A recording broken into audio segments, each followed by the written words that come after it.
All right, looks like I'm live. I don't know how I'm gonna be able to mount this. Let me see if I can turn this around. Hold it like this. Am I gonna screw this up? Is it still on? Oh, there we go. Anybody watching you guys yet? This is gonna be crazy.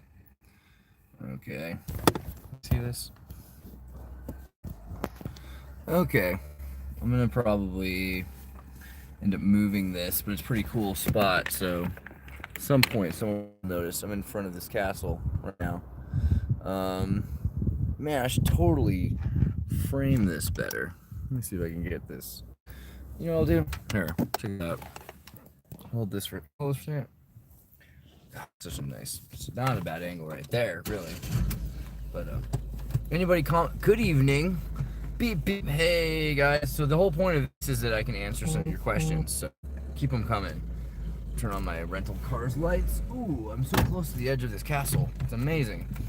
Let me just show you how friggin' close to the edge of this castle I am right now. I'm like so close to the edge that I'm living on the edge. You know what I'm saying? All right. And here's my hard drive and my wind dream catcher with the feathers and the flowers and the, it's so, it's amazing. It blows your mind.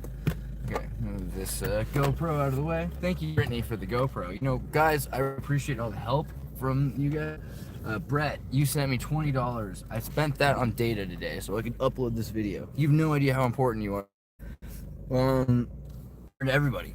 So, let me see if I can just. I'm gonna do a little reverse here. Ooh, is that good? Can you see the castle yet? There she is. Okay. Push it a little bit. Oh, this is the thing I hate about this car. The reverse and the first gear right next to each other. Who does that? It's terrible design. It's a Ford. It's hard to blame anybody. Human. So, okay. Let's see here. Oh, that's so close to being an angle that we could get. Did I destroy anything important? Keep looking at recent Tartarians. Recent Tartarians. There you go. It's still just not quite perfect. I'm gonna keep moving the car while you guys ask questions. So I just drove. Why you use your own data? Why not use the hotels and the Wi-Fi? Oh, okay. Well, for instance, how am I gonna get this live stream right now? You know, I do use that most of the time. It's pretty sparingly though, because when you're driving, you can't find it everywhere. Cafes though, what do you want? A euro 50 for a coffee every time? So I mean, no, it's not. No, it's not a silly question. It's a reasonable question. You're asking reasonable. These are reasonable questions. These are the kind of questions that we ask. You have to be incredulous about that kind of thing. Well, the other reason I use data, not just for videos, guys. I mean, I used a lot of data this trip so far trying to figure out where the heck I am. The roads change a lot, and they tell you that Europe makes sense, but they're lying to you. I mean, especially this idea of rotundras. Who the heck thought that it made sense to have one-way New World Order lands all over the planet? Minaret? Yes, I mean, more or less. Are you talking about something I have, or are you talking about the castle? So the thing about this castle, I'd like to pull out. Let me see if I got some information for you here. Do you want to just give me the Instagram post I did that has like the data I wrote? I wrote a great thing about this castle. I might as well just repeat it because it was not bad information. In general, this castle took 5 centuries to build. I'm gonna get some. I've got great footage of it already, but I'm gonna get some amazing footage tomorrow. Trust me. I've also been talking to people about how I am a YouTuber, and the YouTubers like to have castle footage, so they like to see the restoration process. Maybe if I open this, I get some more light on my face because I look so not bright. It's not useful. Turn off the flux. Keep asking questions, guys. That was a reasonable. I didn't mean to answer so bluntly. There we go. A little bit of light. A little bit. 1 second. There we go. Brightness. Who doesn't love a little bit of brightness in their lives? Okay. So, hear that bell? Yeah, I'm taking it. Well, so I took a tour already of several castles. I took a tour earlier. This is an intuitive. Let's enjoy the bells, wouldn't we? So nice. Anywhere where there are bells, time is better. I've noticed these castles that have these clocks, like time works better. You get more out of your day. I don't know what that's about, but I mean, Kant mentioned it at one point. Here's how I'm gonna do this. Control option. 8. Boom! My computer's inverted in color, and now everything's nice. Okay. So here, let me just quickly answer this. This castle is called... Okay, so first off, Mike, you asked where we are. I'm in a place called Jada. That's Leida. Like, Lida is what I think Apple Maps says. Oh, and I'm going to just point out, Google Maps doesn't work anymore except to try to get us killed. We were trying to go to an IKEA or Decathlon. IKEA, I think is what you Americans, like still call it, but it's IKEA. That's what we're learning. And there's a path through Zaragoza. Zaragoza's freaky windy city in the world. I mean, it was like 160 kilometer an hour winds, and blowing old ladies and tumbleweeds and cardboard boxes around. All three, and the Aragon Kingdom, you go through Aragon Kingdom and you'll find all sorts of like Temple of Versailles hydraulic system. So earlier we went, I'm almost there, don't worry. So earlier we went and we checked out, we were like, oh, let's go to a river. And we went to this river, and on the way there, let's take this path down because Google Maps, right? And we get down into this crevice where there's electric power plants that are running, and the guys are like, what are you doing here? Because they're all smoking and drinking wine outside their power plant. It's like, Turismo, GoPro. Where's the GoPro? Because it adds effect. Is this where we belong? Is this the way to the river? It's the river, the Estella River aquí, like Rio? And they're just like, just act dumb. It's always good. So we saw this power plant. I'll put the footage up afterwards. But then, intuitively, we've been driving around trying to find the right star forts. Mike's been helping locate them, but a lot of the time I'm just like, I think I need to go to this city. No one's ever talked to me about this city. What's the name? Zaragoza. Like, that's not a very, you know what I mean? All right, so we go from the Galatian capital to God, I have to keep this thing awake. This is gonna be so frustrating. So we went to the Galatian capital, and energy saver, turn display off, never. Okay, and we found this in Jada, and Jada seemed like a place to go. So once we got to Jada, I immediately drove up to the top of the castle. 3 times the bell rang, 15 minutes to a full hour. Yes, that's actually accurate. There's 3 different bells too. So I'll get into that. This castle has 4 bells on all 4 sides that are built each century. But I promise we'll get into that. The next thing, it's really quickly because I have my stories. I know they just take forever because I've got so many details about so many things that don't make sense that they're connected, but trust me, they are. So where are we? Jada. We get to Jada and we find out this cathedral was built over 5 centuries. And so here's the story. In Jada, which is ja, for the double L instead of a ya sound. It was previously occupied by, and this is a Wikipedia description that they use this word. They say, why is it so? Yeah, there you go. All right. It was previously occupied. Of course. Yeah. No, save it for this. This will use the Back to the Future hat. There we go. So this castle was previously occupied by Paleo-Christians. Paleo-Christian. I love the term, don't you? In other words, mystics. So there was Paleo-Christian, and it was Visigothic, right? And some people refer to it as Gallus, so Galatian. So these cathedrals were, after the Islamic conquest of Spain, rebuilt. There's a number of cathedrals around here, but we'll get into why I say these plural in a second. In 832, my bad. So in the year not of our Lord, 832, to be used as a mosque. So once it was used as a mosque, and that might explain some of the reasons. Oh, there's a guy on a bike. Let him do his beautiful thing here. He's got to be like, really? Who's talking to whom? Greetings. Hey, what's up, Ventura? How's it going, Vasilis? Oh, you're all my favorite people. Lyda. Yeah, Mike, Lyda. It's actually pronounced Jada, like Jade. You're right next to a big star fort. Yeah, it's a real big star fort. Okay, I keep digressing. There's just so much going on. This guy's reversing. I think he wants to have a cameo in the video. There he is right now. You'll see him. Oh, and he's gone. So, 832, used as a mosque. And in they say 300 years later, which I have a question about this. I think that they reverse history, but I don't want to. I'm just going to tell you the official story.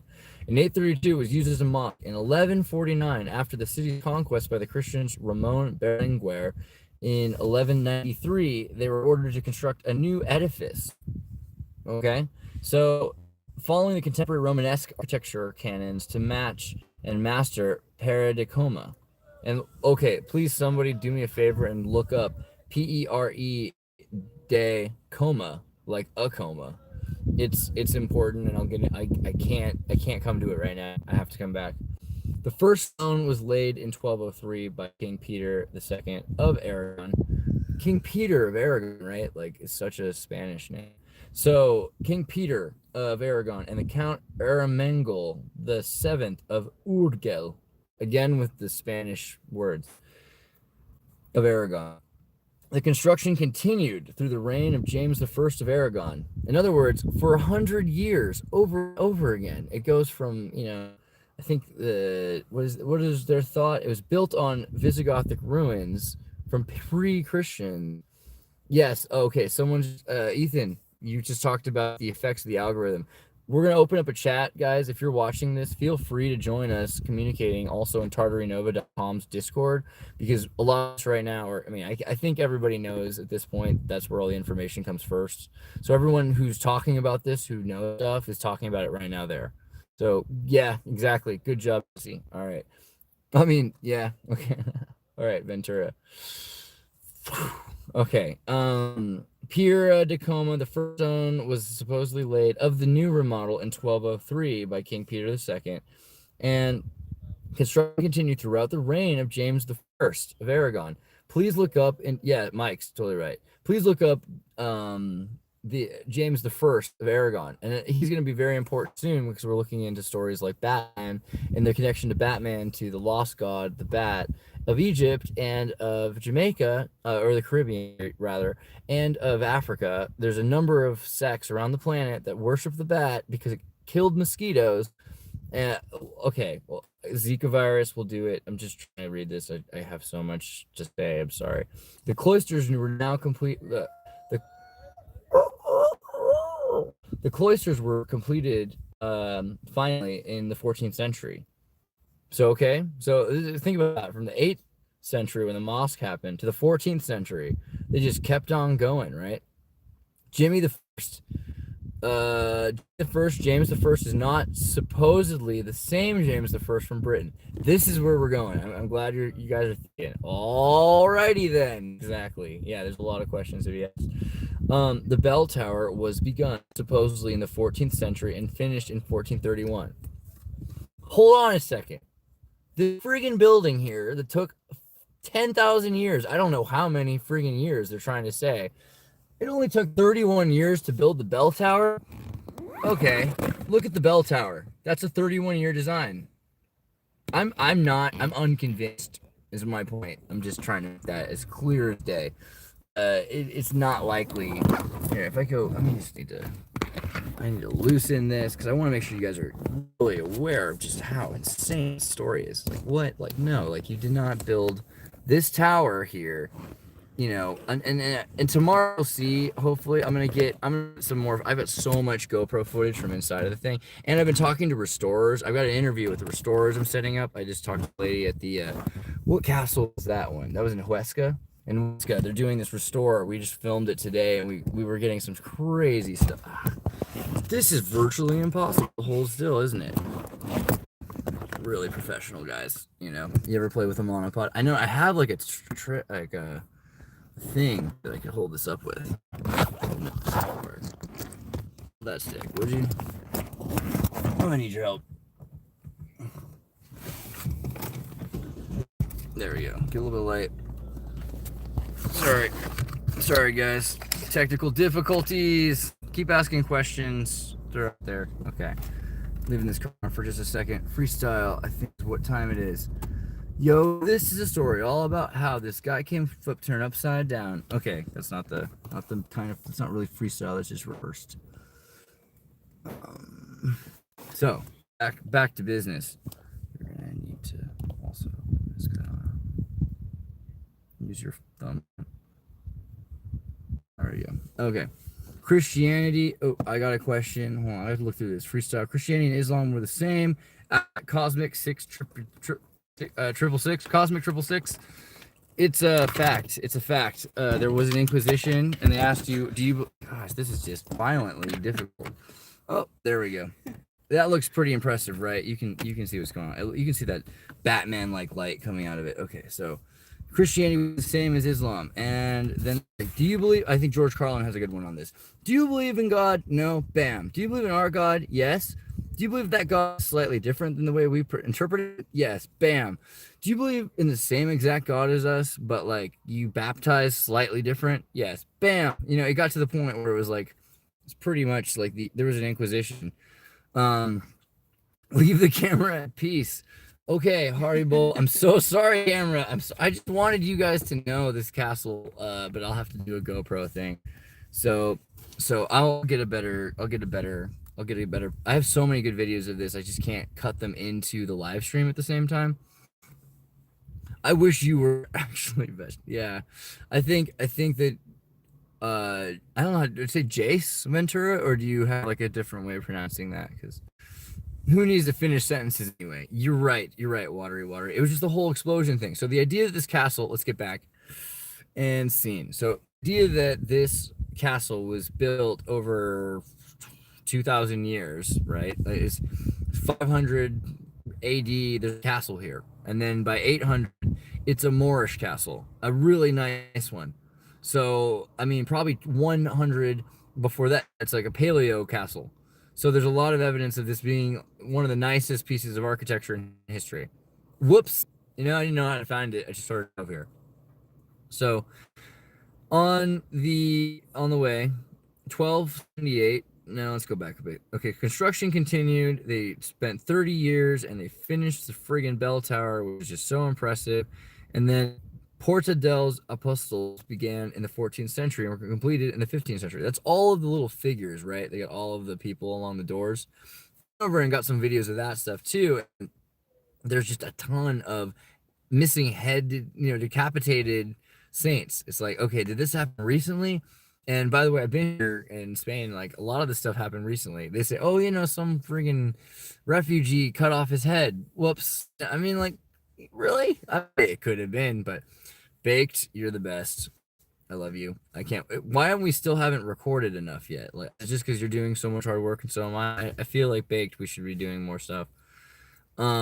Justin says hello. Don't worry, I don't care. Anyway, so we've got this whole idea of the 17th century is when they decided to make it a Catholic church. I'm really using this right this second.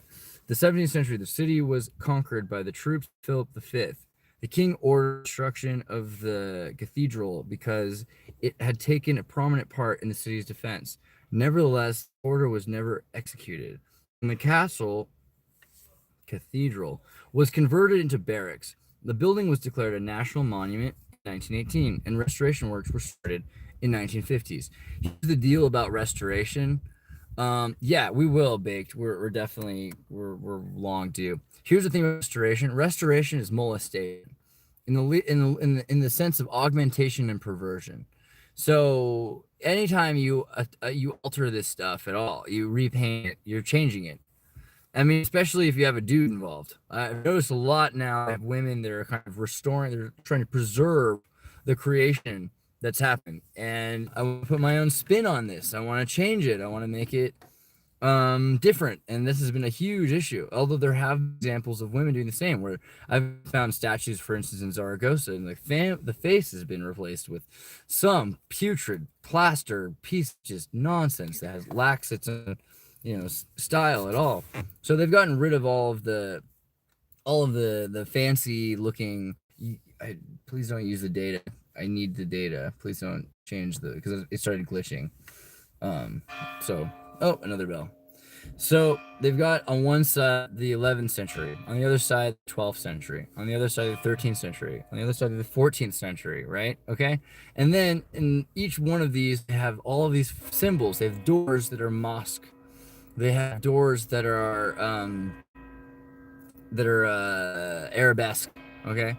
And yeah, there's just a number of smooth now. Thank you for turning that off. So there's this smooth number of augmented 8 stars and pieces that are just fully, and each bell, to hear it again, there's bells on each side, and then they ring at a different moment. And by the way, it's 22:58 right now, so it's not quite the time that the bell would go off. So this whole 120-second thing is pretty strange. Also, I don't think this is exactly the same bar from the Triple X film with Vin Diesel, but I bet you it's similar in design. I mean, there's on top of the hill here, you climb up into the castle, and one entrance into like, hey, you want to look into them, you want this collapsed Ruth Notre Dame, or no, I want to sit on the edge and I want to wear a leather or fur coat with a shaved head girlfriend. Just look at the BMW car in front of us and see that, it's like this is what they've turned it into. So I find it very interesting, this place. Hold on, I need to see where are these comments? Because there's so many of them I have to read. Pop chat, live chat. So, yeah, happening in Syria. Yeah, this is a huge issue that's happening in Syria. And around here, what they're doing now is they're saying they're restoring. So the interview will be interesting because you'll see what they're like. They're like, oh, we really believe in what we're doing. But, you go around the buildings, they take a collapsed building, they rebuild it in cinder block. It looks like Tetris because there are pieces of it. There's mud everywhere. And then we'll have somebody say, oh, this is this is an important historic monument. Not that it's a spiritual experience for that. It's a key part of it. Because when they're building these, I mean, I'll show you some crazy pictures. Like the new room for the new monument where I have the lady as she's painting in gold and fixing the statues. It's not a church. It's like a Cretan or Pompeian design, like of these androgynous figures that are all holding together a zodiac globe disc thing of all the stars in the sky. And in that room, in the church cathedral, that's where they're going and building and rebuilding all this stuff. And they put all the icons together, and you're like, okay, well, this is not a Jesus fish. But as you get deeper into it, you're like, okay, even the pictures of Jesus on the cross are pretty brutal. And then you have all this wooden architecture with like big, elongated faces and demons with horns. And so there's this room where you have all the chairs, and the chairs bend down. So they're all up against the wall, and you see the face, and the face is just like, with like a lamb or a goat and like horns and a devil. And the chair sits down, it hides the face, and you can't see it anymore. And so whomever lived in this time, this was built, only the person who was designated, like the cleric or the Jesuit who was sitting in that chair, would have known, besides the artist who painted it, which chair belonged to them and what face it went on. And so they would have had some sort of a hidden message, I would think. But also, if you look up very high, you see all the old people are looking at the symbols, it makes lots of sense. You look very low, and you remove all the Jesus stuff, and it just becomes, there's symbols, there's babies holding spikes, there's horn demons, there's all kinds of, any cathedral you go to is just like out of control, the symbolism. So let me see here. Live, is this still good? Real, I hope. Yeah, in terms of real, it's the wood is very real in the places that they have. But the thing is, they don't expect you to care about stuff. So there's like gold stuff, and they're like, go look at the gold stuff. You need to see what is happening, but don't look at the old falling apart stuff that has all the imagery. And the Jesus fish on 4 times to connect to create the octagonal star, the 8-pointed star of the arabesque church that is these buildings.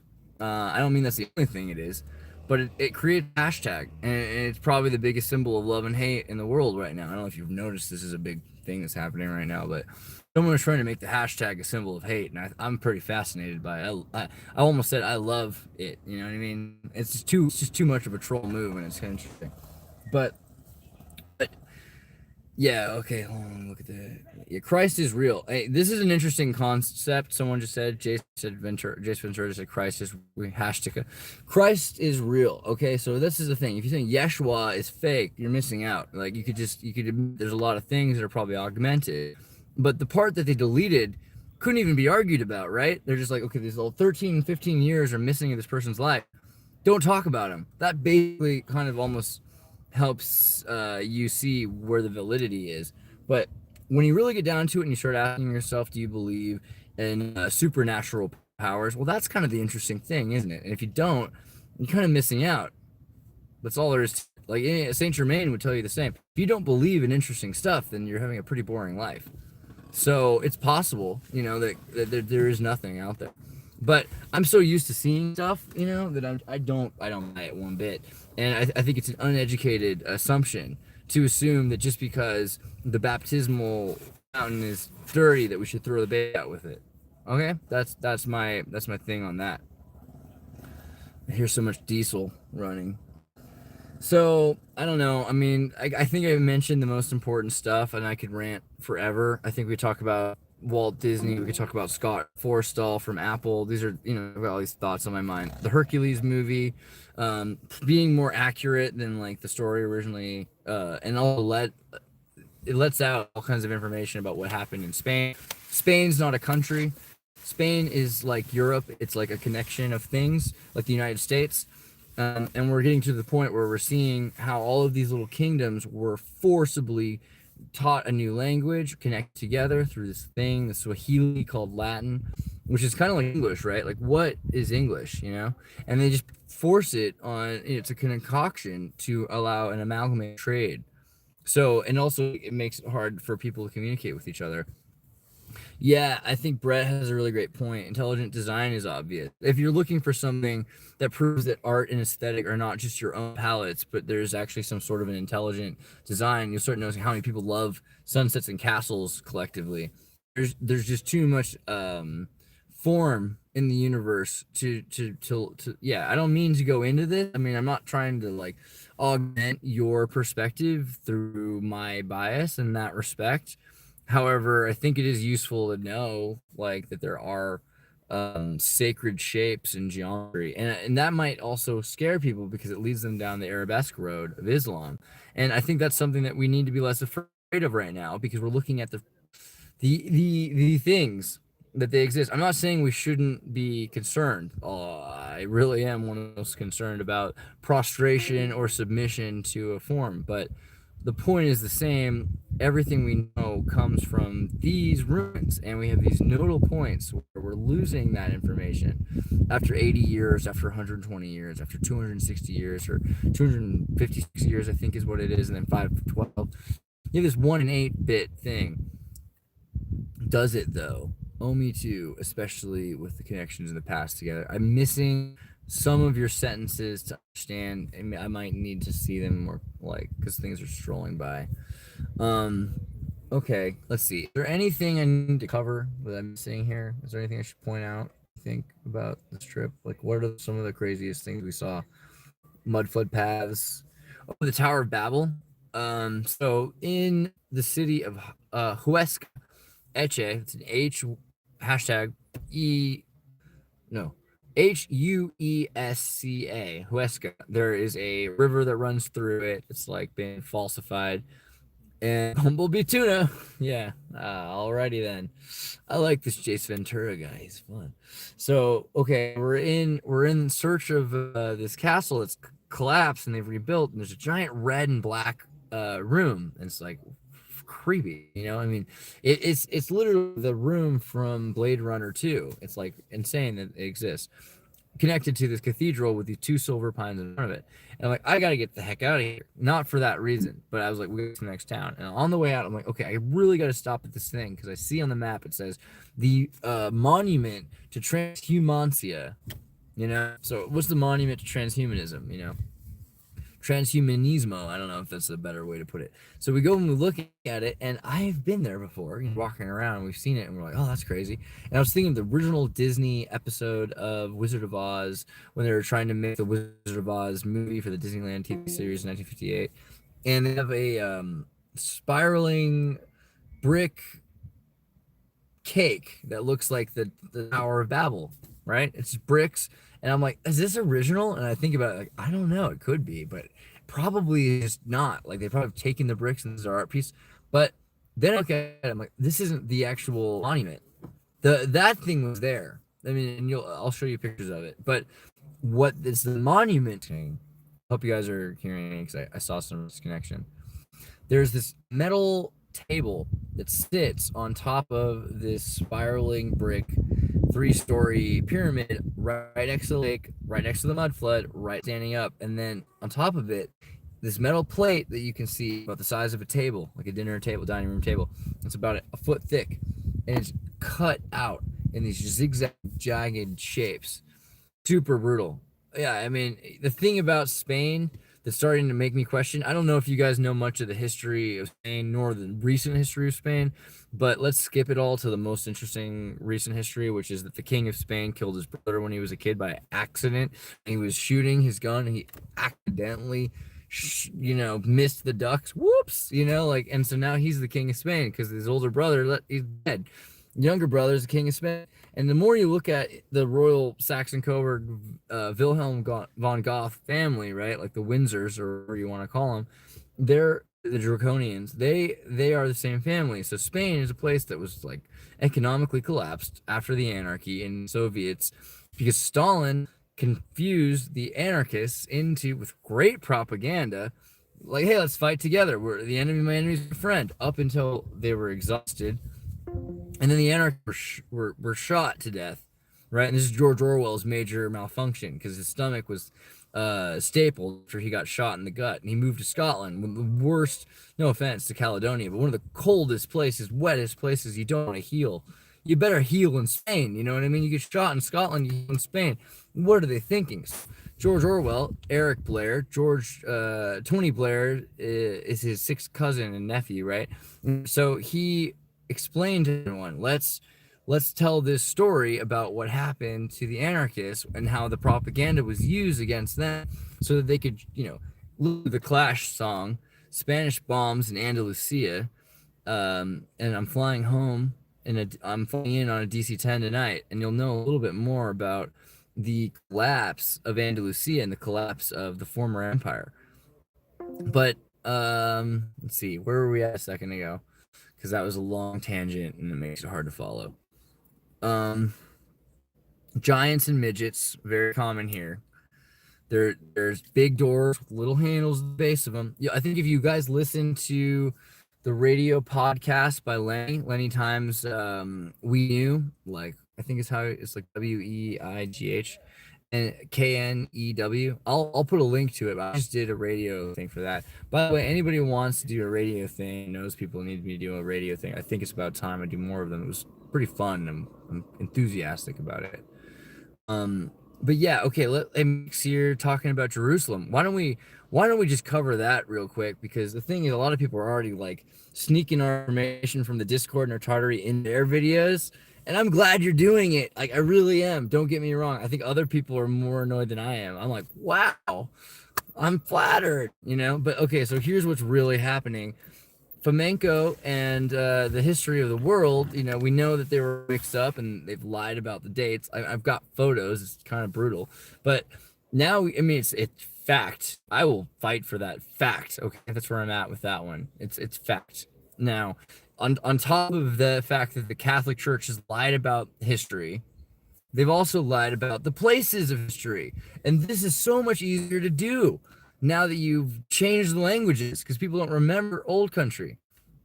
So Moscow being Jerusalem, I'm not pushing that I'm convinced of this for a reason. I'm taking the time with that. You guys have fun like pushing those theories of ours and our hypothesis, but I'm just giving you the information we're studying. And if you want to study it yourself, please do. But like, don't tell people we're certain about things we're not. Okay, but I'm just saying it's very interesting, this concept that all the cities are switched, right? So Palestine, I think the name of it, is not Israel. Okay, like Jerusalem is Moscow, according to this theory. I'm not saying I'm convinced. I'm just saying we've been studying it too hard not to talk about it at this point.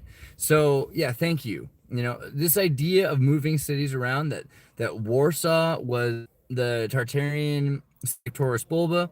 And Taurus Bulba's story is so similar to the Stalinite conquering of Spain with George Orwell that it just pushes this, is there repetitive history? Is there a nodal point?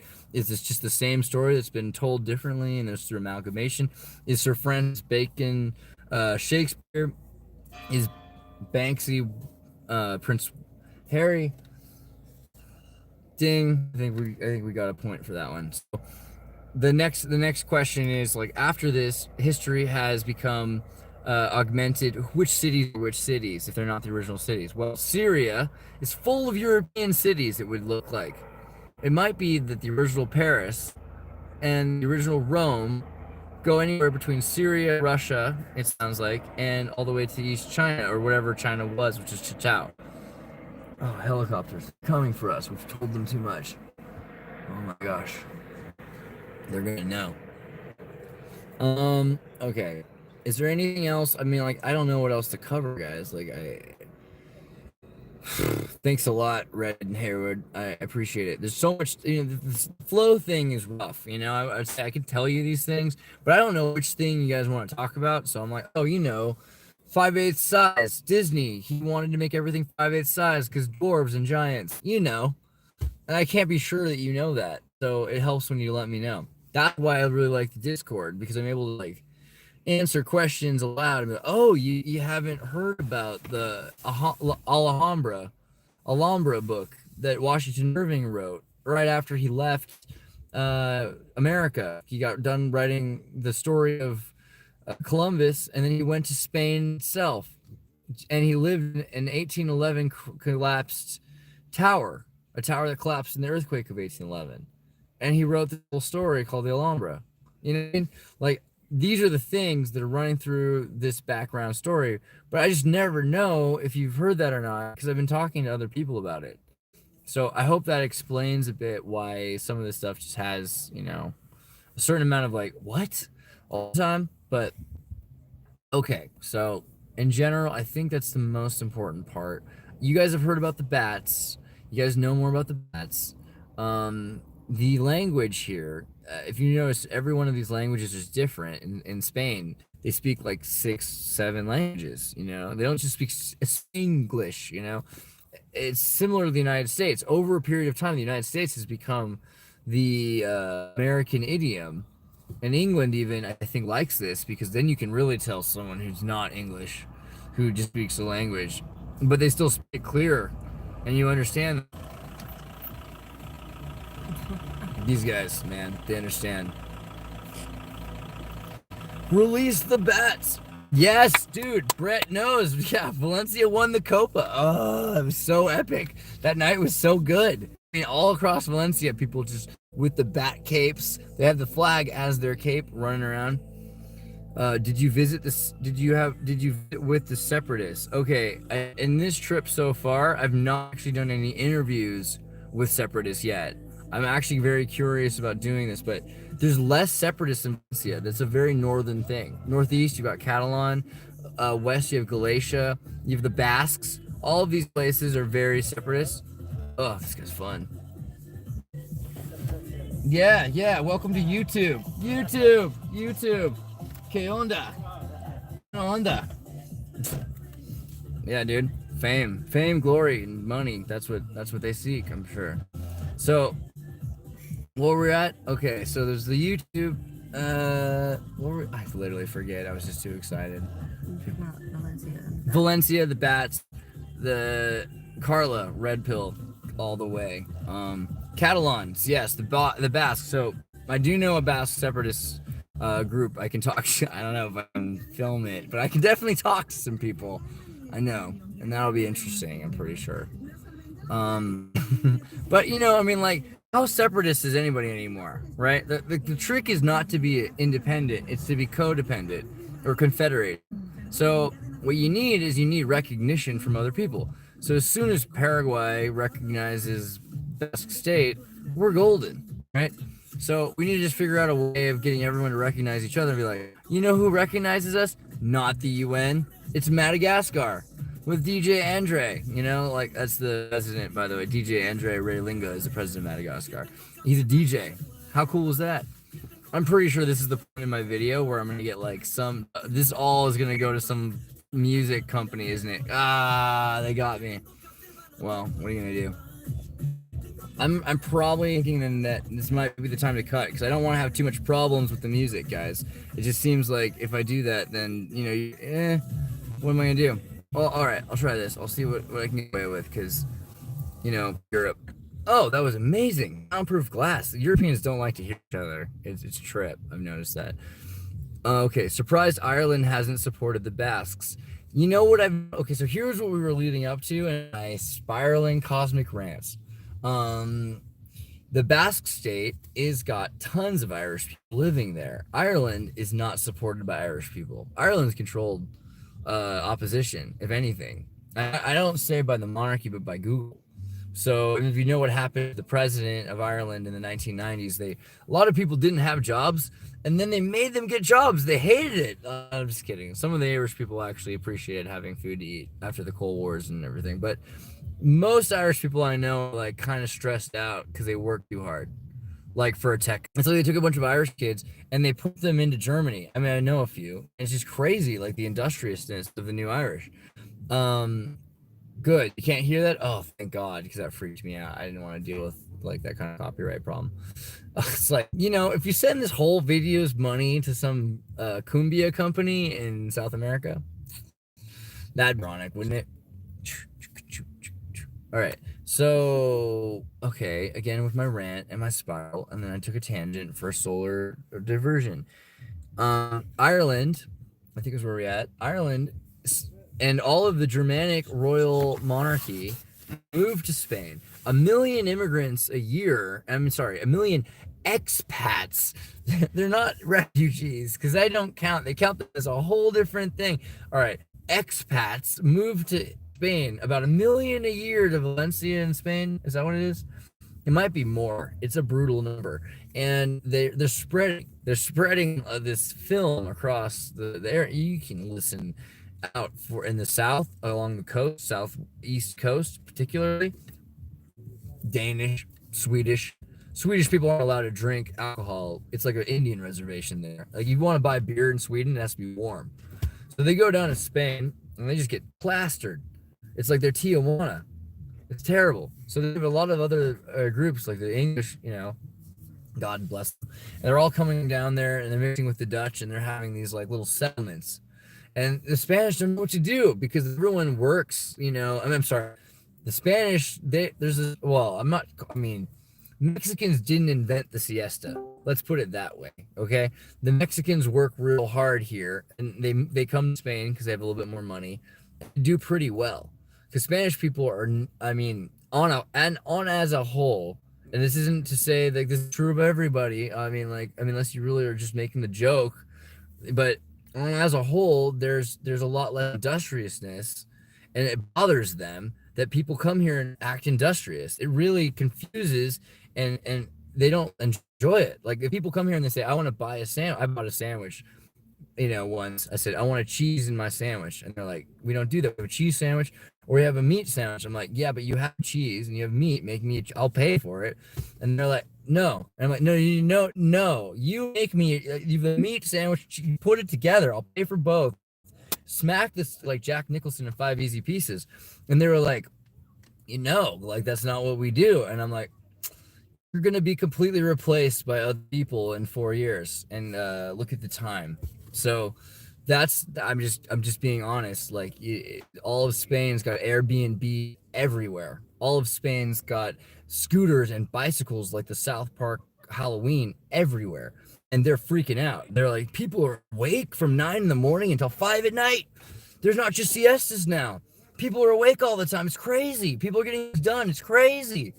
All right, that's the last bit I have to put on that in Spain. But I just wanted to mention it because it is real.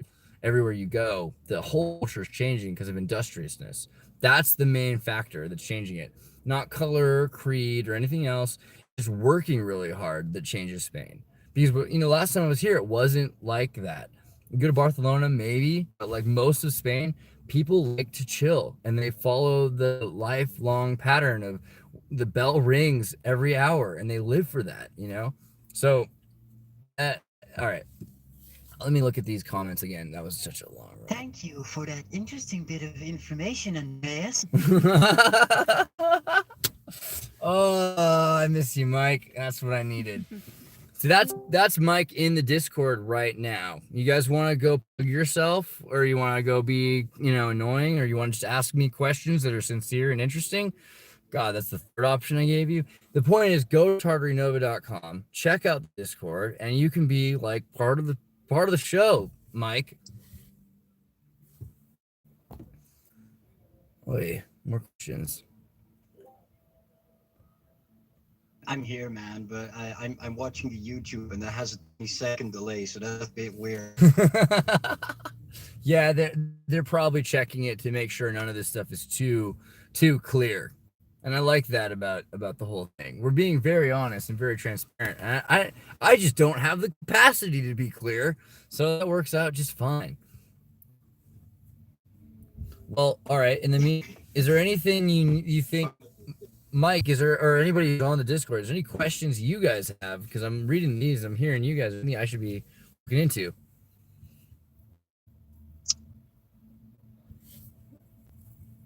Oh, the guy in the car, don't worry about him, man. What are you kidding me?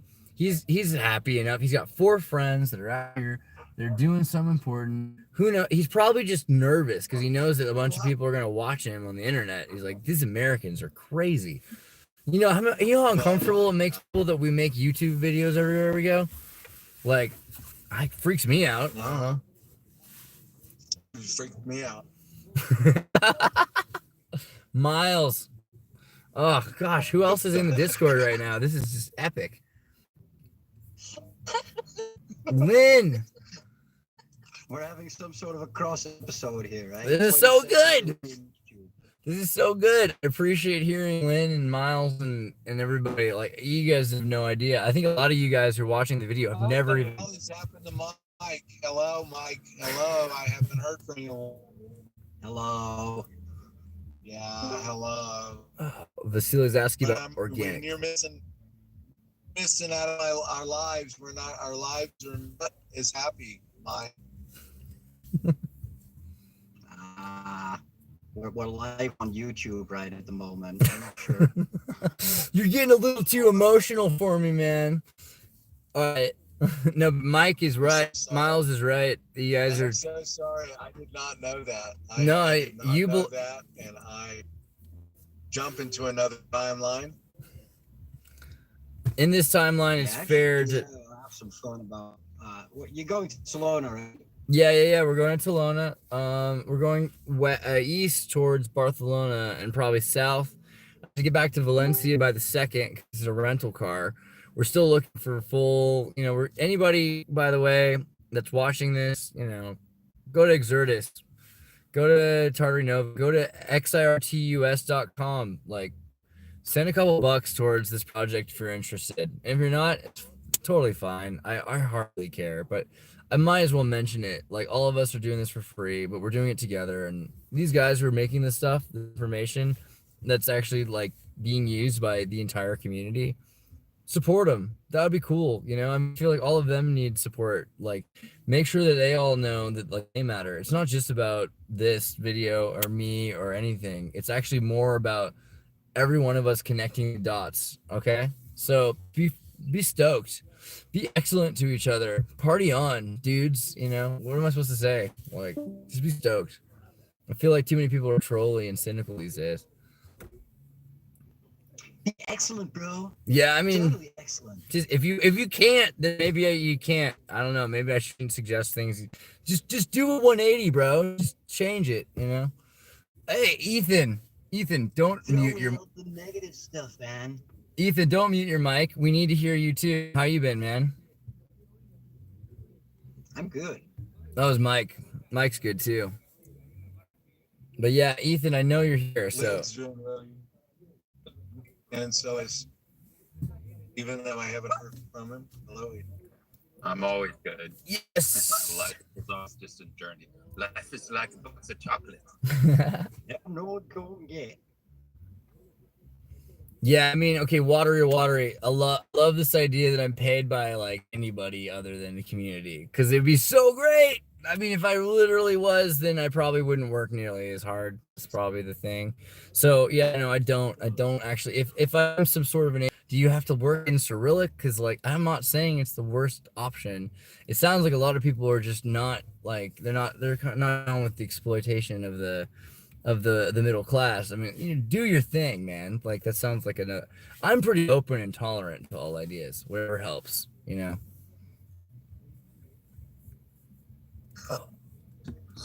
So Miles also. Rants, are you playing a character because you're about to go into violence fun the kind? What he wants to know. We're about to do a thing on that, Miles. I'd love to hear more on of the idea of the voices. We're gonna do a thing very soon with characters. I'm in experimental mode right I'm now. not too sure anymore. Miles makes me all confused at the moment. No. Well, that is a good sign, Alexia, or whatever your name is.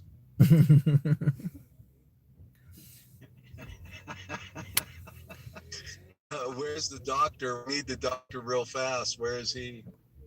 Yeah, I think the doctor is on vacation. All right. Yes, yeah. Okay.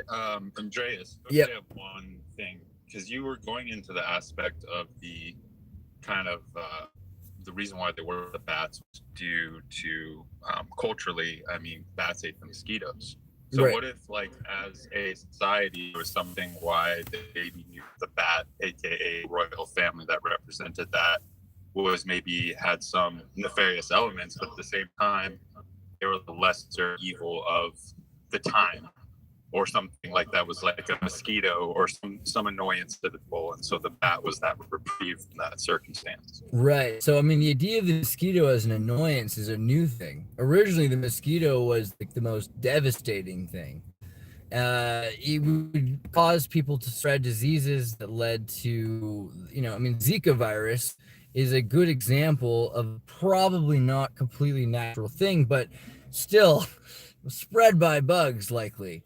And so mosquitoes can be pretty dangerous. You know, they can just make it impossible with malaria for people to work. There's an entire genetic evolution of DNA for people from certain regions, particularly in Africa, to not have a full cell, to have a sickle, hammer and sickle cell, so that that sickle cell can't have an attachment to malaria.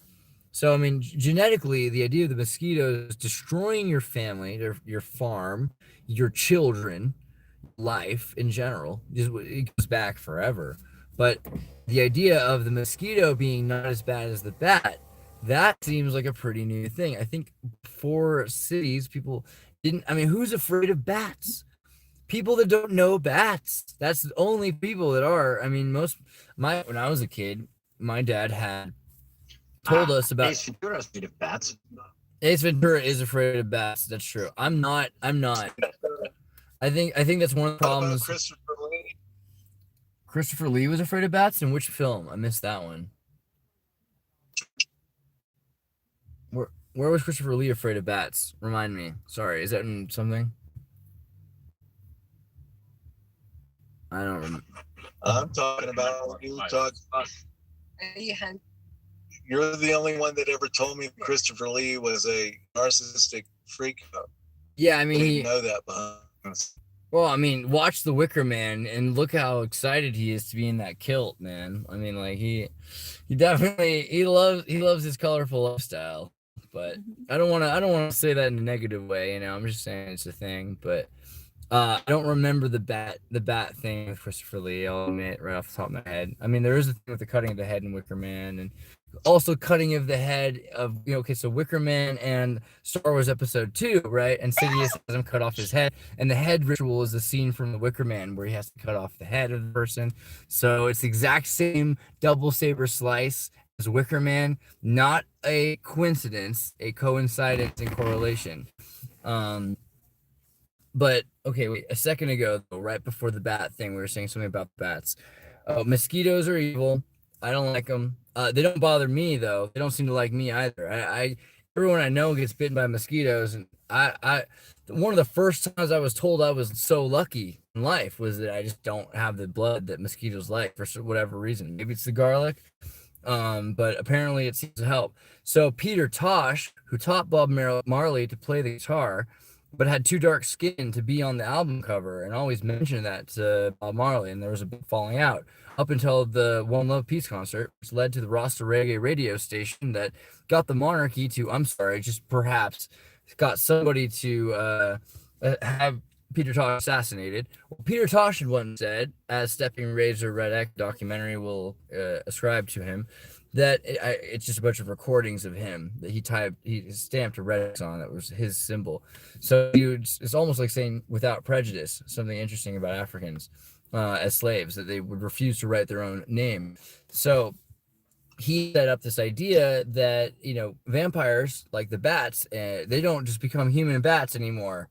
That's not what they do. What it is that they find wounds in you that are open, and then they drink the energy from the wound in you, like bugs, like mosquitoes. And this is the interesting thing about Rastafarianism, is that it was the first, I don't know if it's the first, but man, it's the first thing I saw that really, really captured and understood Babylon, understood that the issue wasn't you or me or them. It was all of us or all of it. It's all of the thing that is Babylon. And that there's this whole culture that's manipulated, flipped everything on its head. We don't even know which part is flipped on our head. By the way, the spiders, that's a good one, Stephen Kennedy.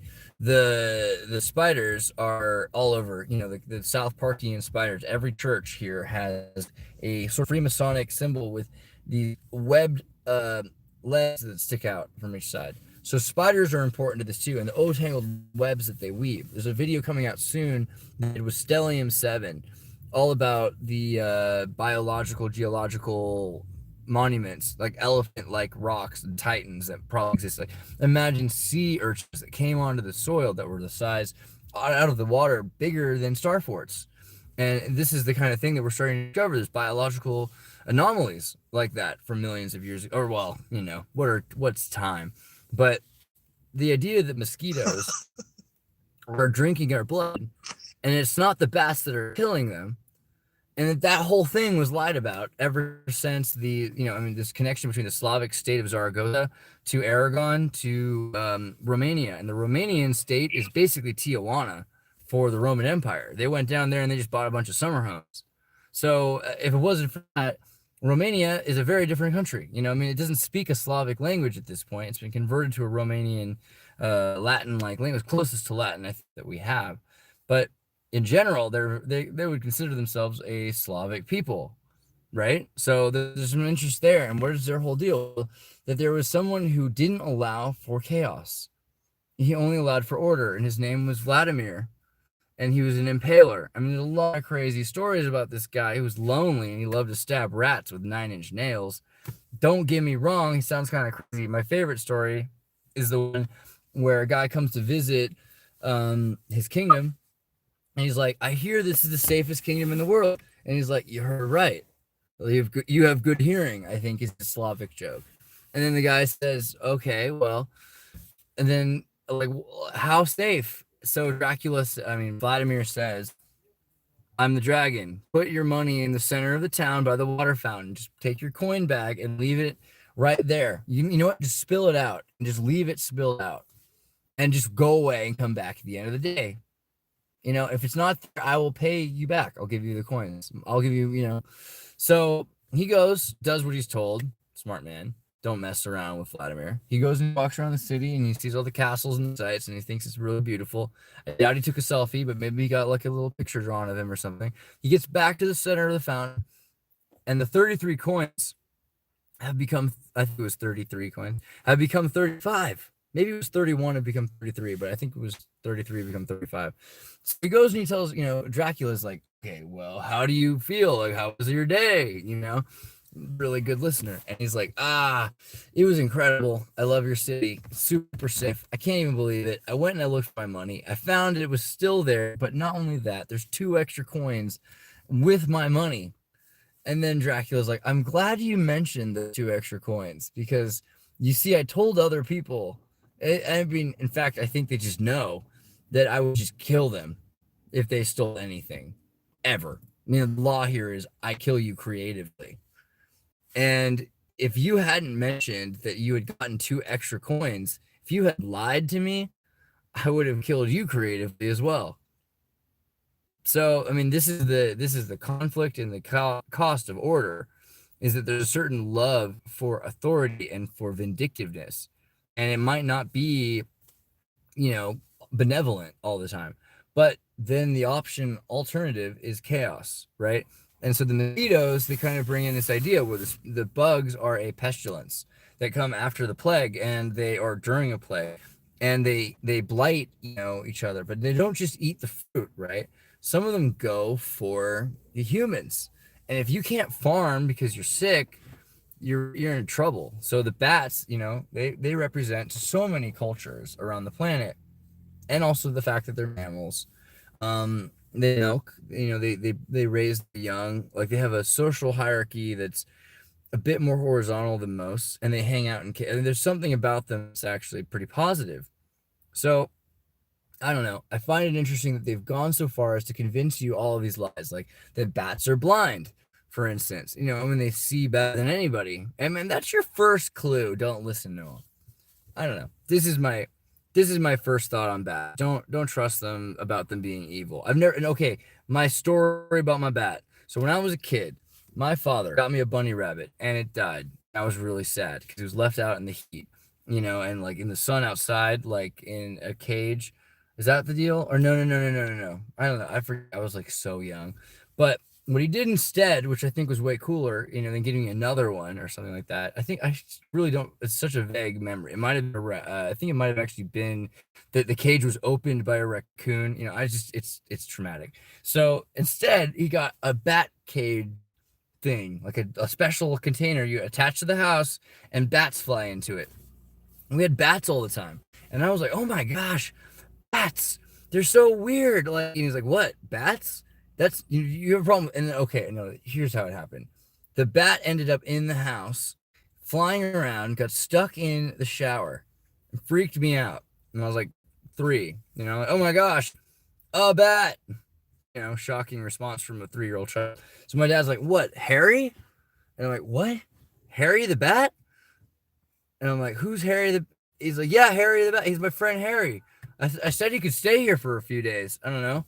I mean, I didn't think it was going to bother you so much, man. But if you don't like it, hey, you don't have to have a bat here, you know. But he's just been my friend since college. Harry the bat. I was like, what? Oh, he's... you know what? My bad. So after that, Harry the bat became our friend, and we were down with Harry the bat. And, you know, he helped him get out of the house. He's like, don't worry, he's got some stuff to do this evening. But after that, I just love bats. I'm just saying, like, all my life I've had bat. It looks like a mailbox you attach to the side of your house. And what do? They eat mosquitoes. And guess what never bothered me ever? Mosquitoes. Even here, mosquitoes don't bother me. I don't know if you say I haven't showered in a couple days or something, driving around, but like bats don't bother me at all. It can't be that. No, there's other people who have, and they're also getting bit by mosquitoes. So there's something lucky about the connection to bats, and there's something unlucky about mosquitoes. That's my take on it. Just saying.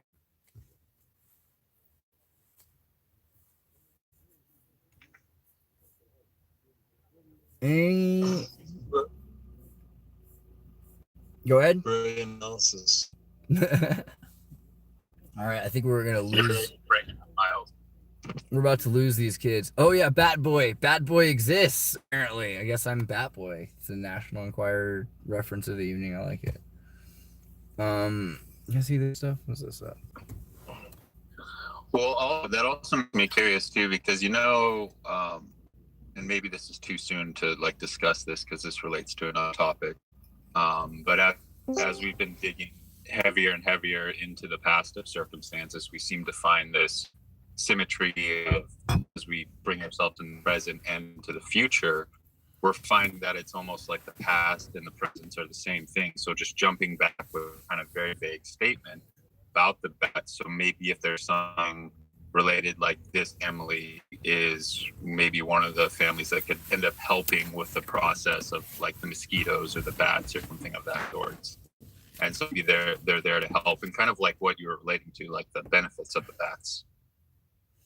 Yeah, I mean, I've been trying. So there's several. I'm gonna do a video really soon. I've been putting together pieces for it about the bat thing because I mean, it's still stream of consciousness. I got the bit of Batman, and about Valencia, but you know, in terms of families, I pushed for the Dracula thing. The dragon family seemed like a pretty good bet because of you've noticed the dragons have bat wings all the time. But looking into the Kingdom of Aragon, Two, the King of Aragon has a number of people like that connect to the bat. So everybody from Habsburg that are connected to Aragon seem to be into bats. I think James the First is a bat guy. Who's the other one? We were just in that read I did earlier. The three guys I mentioned are all bat related, and also the Princess of Aragon. There's a woman who's associated with bats. I forget if it's oh yeah. Here's the other one I looked at. I'm not fully convinced on this, but Bath, the what's her name? Bloodbath. I hate to skip to the fun part of the ending. What's her name? Elizabeth Bathory. You guys know this? A Hungarian noblewoman. So she's a Tartarian. They call her a Slovak. She came from Buda or Pest, right? So Elizabeth Bathory, right? Bath also is th is like bat is either a p th is either a ph f sound or a tuh. Like Thoth is pronounced Tahuti. So Elizabeth Bathory or something like. I'm still working on it, but Elizabeth Bath took blood baths. That was her patented idea, and a lot of her friends got in trouble in this. I think it's supposed to be in 560 or 1560, whichever one. Yeah. It's a very Marina Abathrovich kind of thing going on. This is the bath pill. But so I forget if I made the point. Batu. So bat. I don't know if you could really go that far with the British pronunciation of the word for the bat, but that's been one of my thoughts also is like, every one of these people that are associated with the bats are Tartarian, Hungarian, Slovakian, Bulgarian, and then, there's just a point the spider becomes more important than the bat.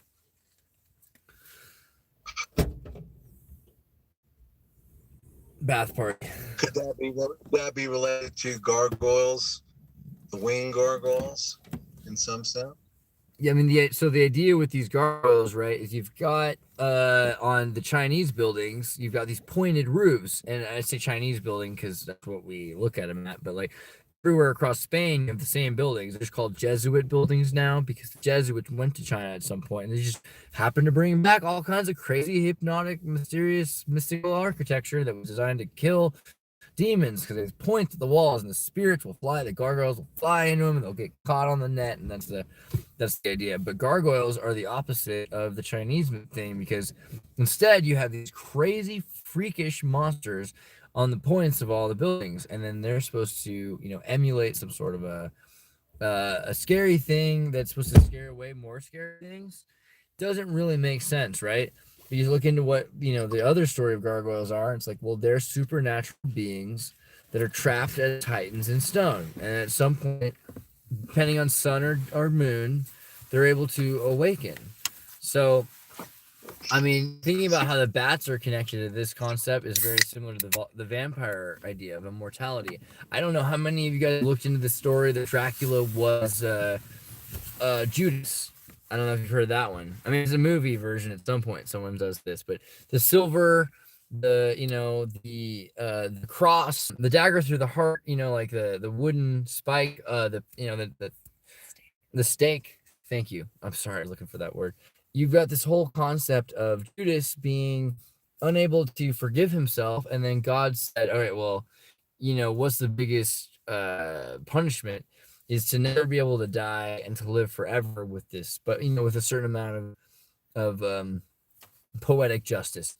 Can't see yourself in the mirror, can't ever look yourself in the face again, can't be awake during the day, and you need to live off of other people's. If you can't get the power from God yourself, you have to get it from someone else who does. So this is the weird post-Christ mythos of the dragon. And the idea that they live off of others because they were the one to personally fail the Christ. I don't know how far we can go with that one, but I do think it's kind of an interesting, and it also connects to the idea of the vampire werewolf myth being the same, right?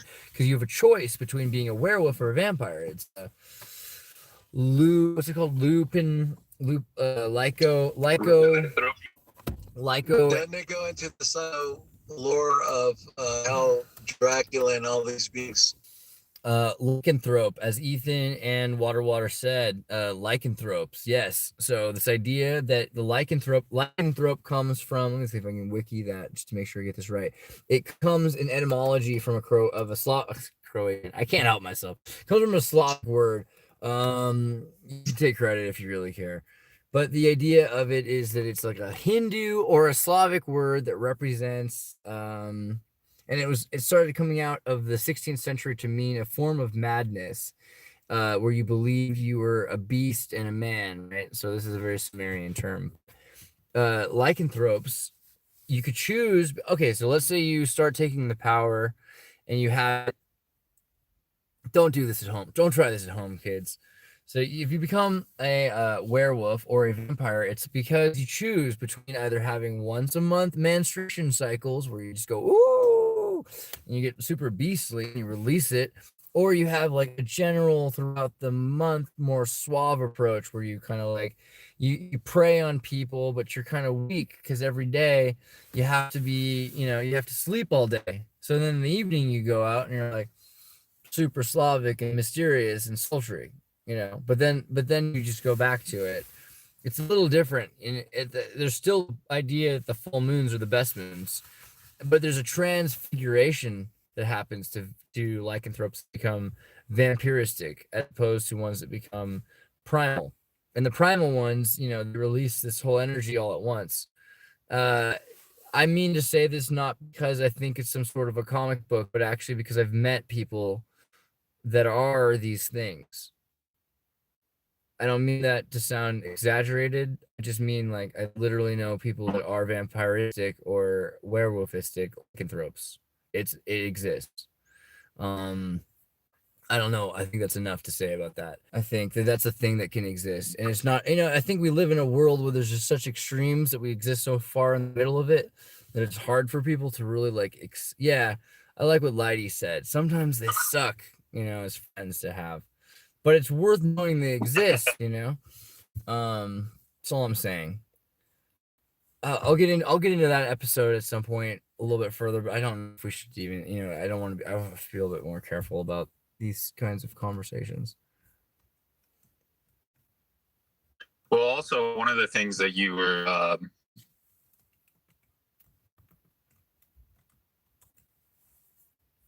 Hello?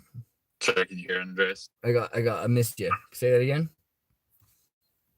Well, also things as you're relating to the gargoyles and as an aspect of the bat as in the protectorate. It's interesting that you mentioned that because in Buddhism, there's often reference to certain beings that often come off as by Western mindset as demonic, but they're fierce in nature. They look extremely fierce or would be referred to as demon-like. Yet these beings are there to protect and scare off the other beings that intend to do harm. So it's interesting with the kind of a Western viewpoint that we tend to look at these beings something that's different, that doesn't meet the standard norm, that we to demonize it when we should be looking at some of these beings potentially just on the same path as us. They just don't have the appearance that's maybe as accepted by the Western mind. I mean, that's the thing about this whole idea of manipulated history, looking at the Tartary or like hating Islam or that things are evil when they're good, or the vampire bat that kills the mosquito is the evil one instead of the mosquito itself. Like, it takes a while for the Western mind to flip itself upside down, but the same thing with everybody. Every culture has to flip itself and look at the other thing upside down. This is why we love, the West, we love the East, because we're standing on our heads and it looks new and different. You're like, whoa!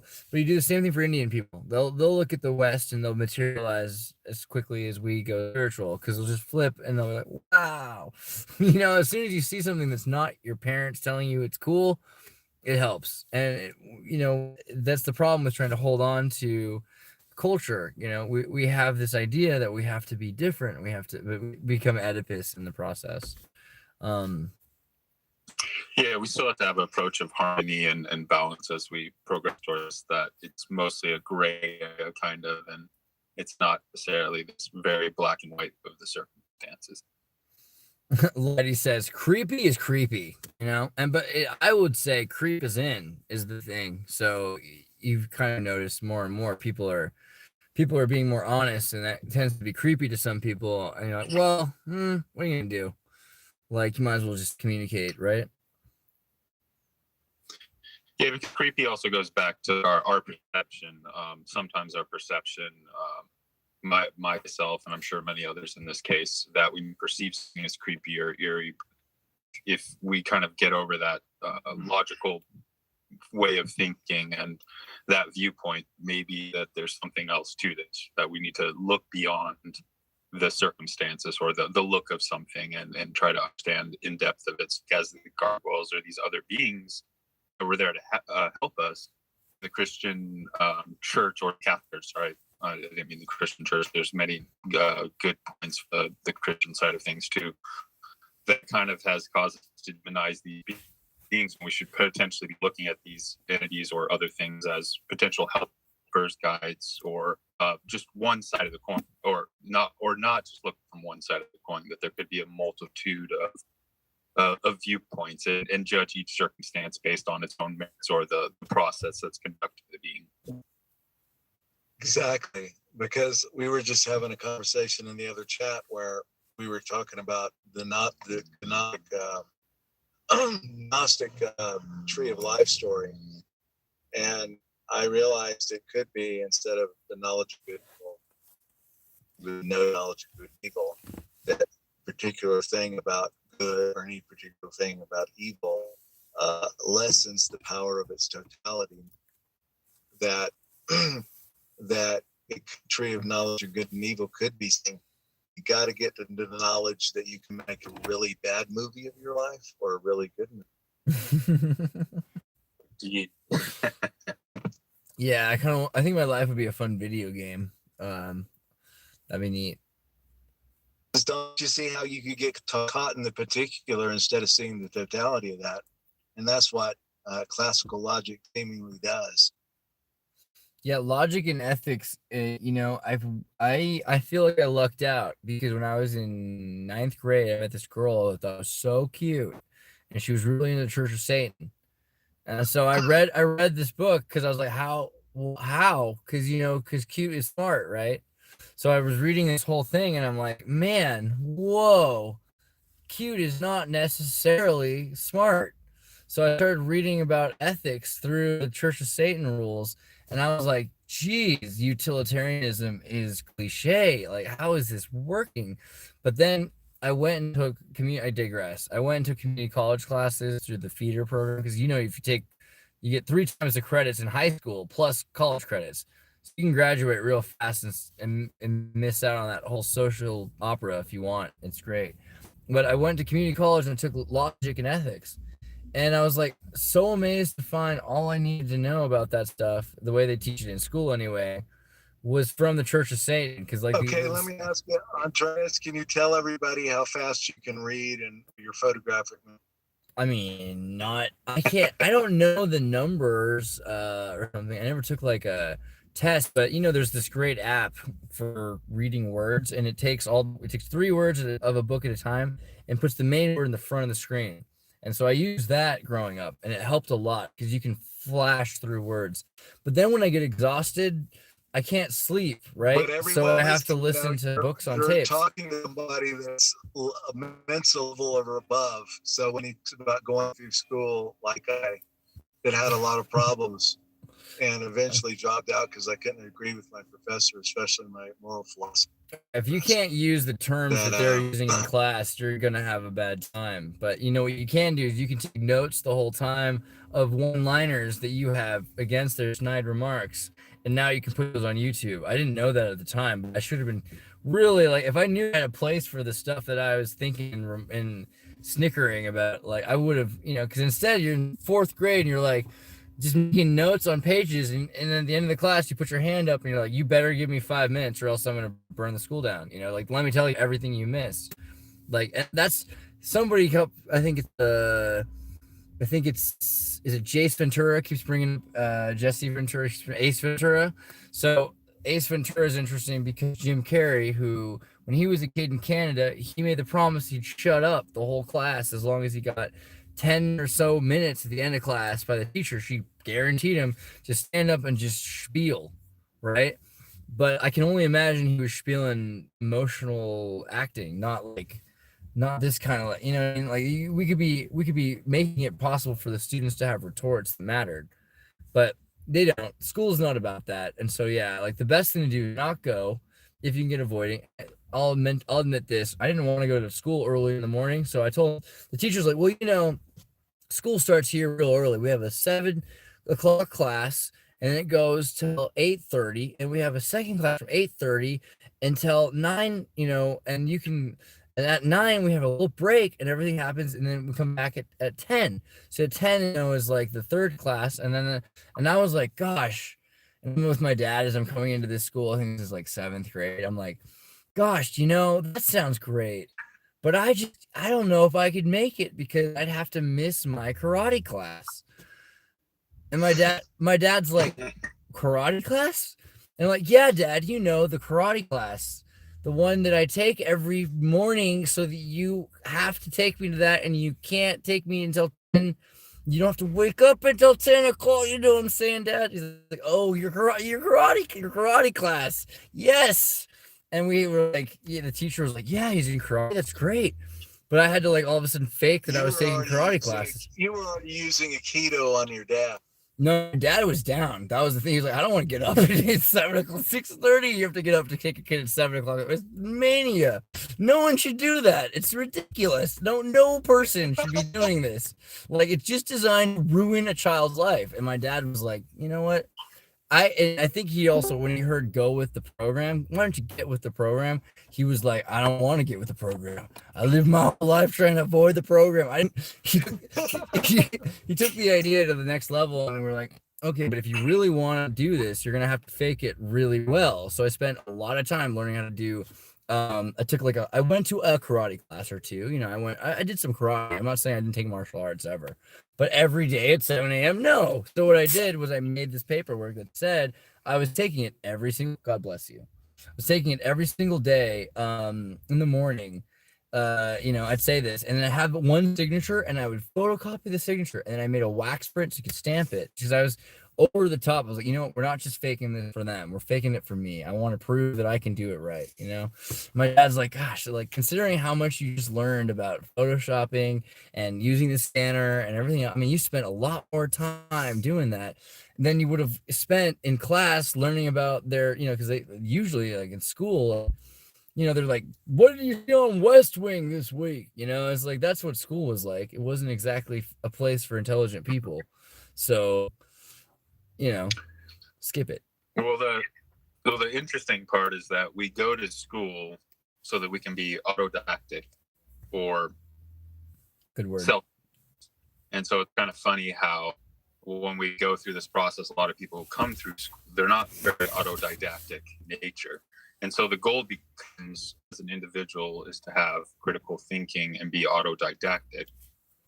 So in the process of pursuing that, you're already taking further steps than most people who do when they often go through the educational system. Yeah, I mean, in general, they want you to avoid any sort of questioning ever, but sometimes they like to watch you question if it'll help you bring sugar back to the anthill. And also, I think Brenner just mentioned this, that I look like a swimmer, not a fighter. I don't know how to take that, but I did play water polo. You caught me. It might be true. But at the same time, you know, it's kind of similar, right? Like I actually have like a bite mark from water polo. I don't know if you can even see that anymore. Someone took a bit, like a chunk of flesh out of me in water polo. It's a brutal game, okay? So don't think it's not without its violence. Oh, it's more challenging for the female water polo players because my friends would pull down clothing in the middle of the water just so that she would try to, you know, cover herself.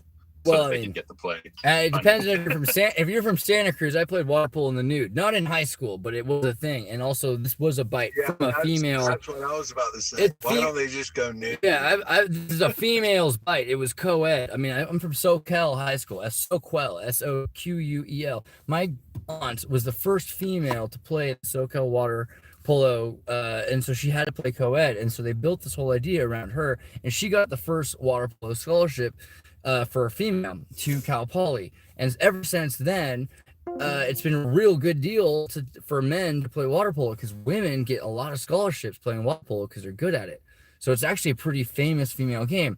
So the idea that this dude that you knew, or I mean, the guy who knew the girl, did this thing, it just proves that he wasn't as good at it as her, that he had to like play as poorly as that to cheat.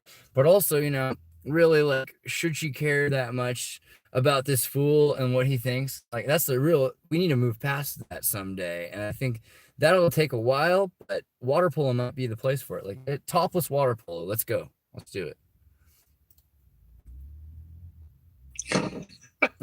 Water polo is German for wiener graben, says Jace Ventura. Gosh, I can't believe we went there there. has to be equalization for the women, you know, so the men will have to, you know. No, I mean, this is the best example the other way. The fact that women are so good at egg beaters, you know, I mean, I don't know if it's Kegel exercises or what, but like, women are better at water polo. It's a fact. It's just what I've noticed. And men, they can barely keep up. So a lot of men also, they feel weird in Speedos. I mean, like, you know, deal with your masculinity, guys, but at the same time, you're with all these women that are doing well. Like, if Speedos, your white Well, taller, look at all the leg power. Look at the hip power and the power that's required. right? Yeah, and their men are built with the V on the top. So, you know, think about it. Yeah, I was really annoyed about how much like the water polo, all the balls had the female power sign on all the water polo balls that we had. It was like, you know, I got to deal with that all growing up. I was like, you know, I think I'm okay. I thought I was okay at this game. They're like, you're not gonna ever be as good as these chicks. And that's fine, you know, but at the same time, these women who are good at water polo, they were able to get all these scholarships. So men were given affirmative action. So, I mean, if you want to get into college, don't do it playing football, you know, like, unless you're crazy, you're not going to make it. Like, if you do, you're going to get beaten up. They gave them affirmative action? Yeah, because men weren't getting enough water polo scholarships, and they had to give them more so that women could, they had to give them equal, right? So women were getting there's so many good women at water polo, and people love watching girls in bikini play water polo on TV. So, or in real life too, you know, pay for it. Like, so they had to. I thought it was so altruistic. Now you ruined it for me, man. I thought people really loved water polo.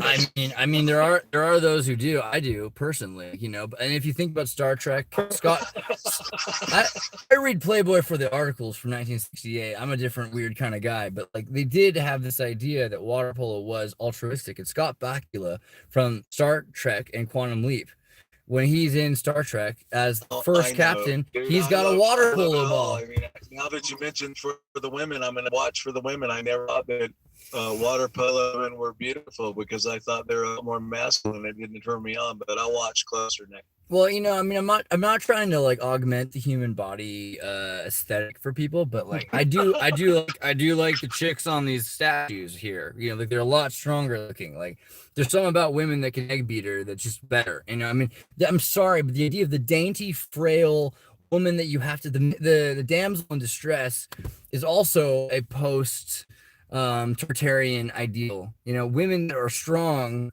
are sexy. It's a fact. I'm not saying that like hormonally that we should make them all crazy.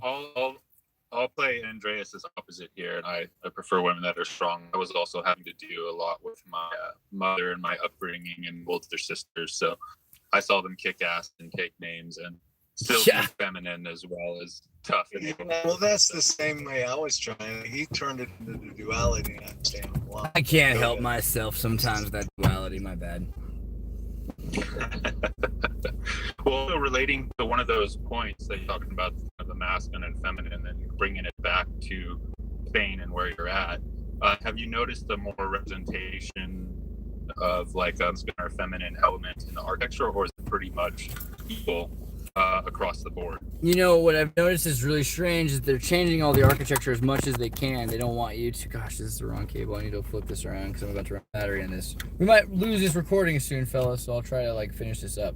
The female statues everywhere are fantastical, but a lot of androgyny, which is kind of trippy. Like, the really ancient statues have a lot of androgyny. I was surprised how much androgyny was actually going on Let's see if I can hold that up. I was surprised how much androgyny was actually going on here. There's like tons of statues of people that are, the breasted Christ.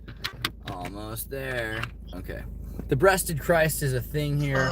The long-haired men, the strong women. Back to the Sophiac myth of bringing together the Christos and the Sophia in the sense of the bicameral mind coming together. Tranny leader is nothing new. Coming together in some of those statues, it's androgynous, I think. Yeah, there's both. There's androgyny, and then there's also neutralization, where you can't really tell. There's a thing where it's like both, and there's a thing that's neither. You know what I mean? And you'll see that too. There's the people that have been emasculated and defeminized, and that's a whole other thing that's really creepy. It's actually creepier than someone who has both parts. Exactly, because you see there's the duality in the view of it. You understand what I mean? Right. Yeah. You can see it both ways, but it's neither good or bad in that sense. What's more optimal or less optimal? I guess that's what it's really. I don't know. So, okay, so to really quickly try to answer Ethan's question, I'm worried this is all about to die. I think we have 5% of the battery. There's androgyny. There are strong women statues. It's a thing here, and it's awesome. It's like, women with horses. Like Ethan and I went to San Francisco and got Joan of Arc statue, Joan d'Arc, and she's holding a sword over this leg. But all across Spain, there'd be like big, strong women statues, and they're naked, and they don't look like they're fat. They just look strong. You know what I mean? They've got muscle mass because they've been working in fields, or they're gods. I don't know, goddesses or whatever. But there's a difference. Brianna from Game of Thrones, perfect example. Yeah, she's dreaming, isn't she? But there's also this whole idea of across Europe, this post collapse where people want these damsels in distress, and they're not good at bearing children. They're not even interested in it. And I think that becomes this new media thing. And it's weird how old it is, because I thought Twiggy was a new thing, but you look through it and it starts becoming a popular idea as someone who can't bear children and isn't interested in it, and that someone who has a problem with it. And that's replaced, at this point, we've gone back to what was there originally, which is this Xena the Princess Warrior thing, right? And it's just a stronger, does a backflip off a trampoline lady that can beat all. I mean, Xena the Princess Warrior is a really underrated show. I don't know if it's just, I don't know if underrated is, not everybody gets how great of a show that is. And I think they look at it like it's just a ripoff of Conan the Barbarian, but it might be more historically accurate about Tartary than most shows. I don't know. So just putting that out. Good job, Alex. Absolutely. Yeah. Alex Feig. Oh no, Alex Feig said that Xena thing. It was a comment. I was like, yeah, that's actually accurate. Okay, let's see. Is there anything else we got to cover? Because I think I'm about to lose all my. It's about to die. This battery. Any more questions? I think you covered a broad spectrum and some good points for people to work with. Yes, that's awesome. Let's see. Is there anything I want to cover? I just want to remember. There is a guy who just recently had his he changed his age to 49 from 69 because he thought, if you can change your sex, why can't you change your age? I like him. I identify as a senior, now give me my discount t-shirts. I think we should make those. Other than that, please visit the tartarynovo.com website, guys. Talk to these fellows of mine. We're working on some pretty crazy stuff. I feel like compelled not to mention some of them because it's just everything we say ends up everywhere immediately. And that's fine, but some people don't have the maturity, the intellectual or ethical maturity to be careful about these facts or these figures before we know they're facts or we know the consequences of knowing those facts.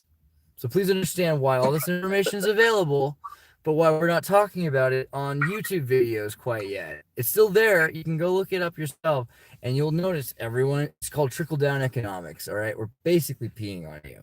You'll see all this stuff eventually, but through other people's channels. and hopefully the switch to trickle up account. Yeah, I mean the real idea is just golden showers for all of us. I guess that's the future. But in general, don't. I'm sorry. I mean, I'm just saying it's cool that you guys are copying the material. Just you could have it from the source, and if you don't get it from the source, you got to get it from someone who does. So, thanks for watching. God bless you all. I love you all, and I can't wait to talk to you soon.